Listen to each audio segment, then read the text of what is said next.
हम लोग रुक्मिणी मंदिर के करीब आ गए हैं। यही है सामने रुक्मिणी मंदिर दिखाई दे रहा है। भेड़ द्वारिका के बाद एक अच्छा सफ़र तय करने के बाद यहाँ हम लोग पहुँचे हैं। देखो ये रुक्मिणी मंदिर के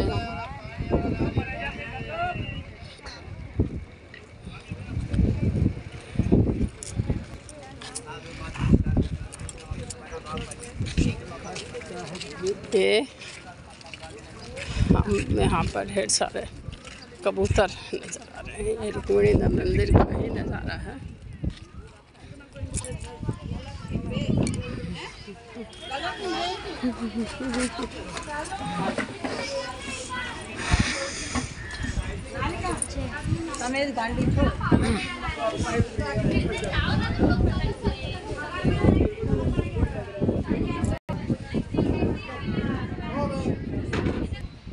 जय बजरंगबली, जय श्री दर्शन करने वाले सभी यात्री दर्शन करता वार नहीं लगा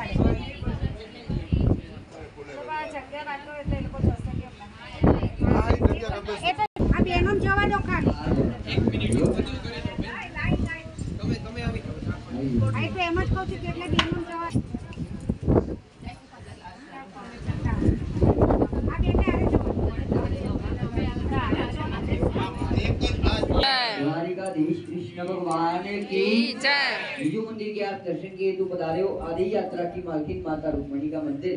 आधा यात्रा द्वारिकाधीश के दर्शन से और परिपूर्ण यात्रा ये माता रुक्मिणी के दर्शन से।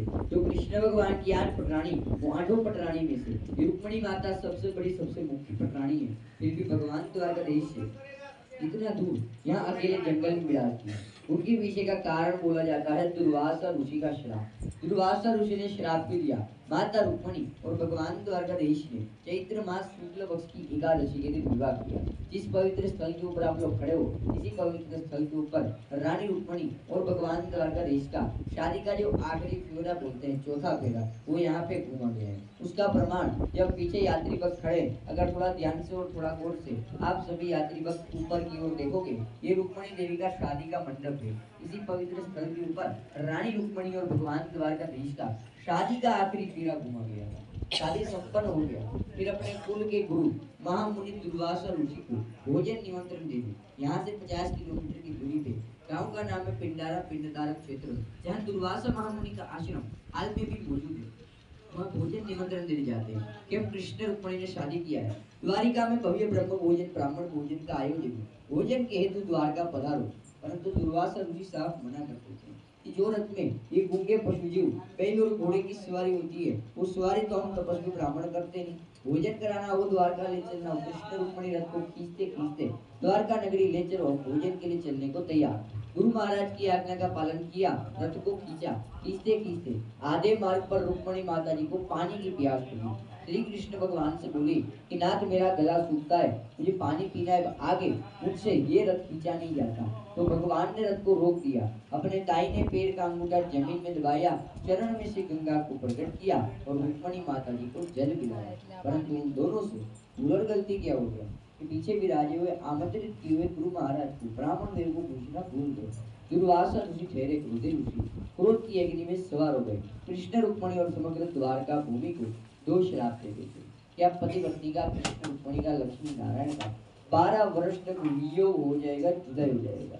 उसी वियोग के कारण भगवान का मंदिर गांव में, माँ रुक्मिणी जी का मंदिर यहाँ जंगल में। दूसरा श्राप दिया कि कृष्ण तुम्हारी सोने की नगरी द्वारिका में सब चीज मिलेगा, तुमने हमसे पूछे बिना जल पिया, तो श्राप देता हूँ संपूर्ण द्वारका भूमि का जल पाताल तक खारा बन जाएगा। आज दिन तक महामुनि के श्राप के कारण द्वारिका के पूरे 8 किलोमीटर के एरिया में किसी भी जगह पे अब कुआ करो, टंकी करो, पूरी करो, हैंडपंप बिठाओ, कितना भी बारिश नहीं, आपको पीने योग्य मीठा जल नहीं मिलेगा। हर जगह समुद्र महाराज का खारा ही खारा जल। इसी कारण से आने वाले लाखों यात्री पर रुक्मिणी मां का दर्शन हो जाने के बाद भी यदि यहाँ से बाहर उतरते हैं तो बिल्कुल सामने सीधे हाथ पे मीठा पानी का प्याव होगा। वहाँ सर्व भक्त जाते हैं प्रसाद समझ के, गंगाजल समझ के। आप लोग जिससे आने वाले लाखों यात्री पर वहाँ से प्रसाद रूपी जल पीकर और अपने घर में, परिवार में, कुटुंब में कोई भी व्यक्ति मर गया हो, गुजर गया हो, शांत हो गया हो, तो उन पितृदेवों के नाम से यात्री भक्त यहाँ जल का दान अर्पण करते हैं। परंतु क्यों केवल जल का ही दान करते हैं? क्योंकि 12 वर्ष माँ ने इधर बैठ के भक्ति किया। 12 वर्ष के बाद कृष्ण भगवान गरुड़ जी के ऊपर बैठ कर आए रुक्मणी माता जी को लेने के लिए। तब रुक्मणी माता जी की आंखों से अश्व रूप नहीं रहे थे, तो भगवान ने आश्वासन देते हुए कहा कि माँ आपने जंगल में रह के भक्ति किया, कोई भी भक्ति कोई भी तपस्या व्यर्थ नहीं जाती है। हमने 12 वर्ष भक्ति किया है, उस भक्ति के फल स्वरूप में हमको अवश्य उसका कुछ फल और पुण्य प्राप्त होगा। इसलिए भगवान उनको श्राप से मुक्ति देकर राजभवन में ले गए। अपने सिंहासन पर दुर्वासा ऋषि को स्थान दिया, उनके चरण में बैठकर उनसे क्षमा याचना करो। तब दुर्वासा ऋषि प्रसन्न चित्त में आगे कृष्ण भगवान के मस्तक के ऊपर हाथ रखा, उनको आशीर्वाद दिया और माँ रुक्मणी जी को जैसे जो श्राप दिए थे वैसे ही माता को तो वरदान दिए कि माँ धन्य है आपको और आपके माता पिता को जिन्होंने आपको इतने अच्छे संस्कार दिए। आपने जंगल में रह के भक्ति किया है, आपकी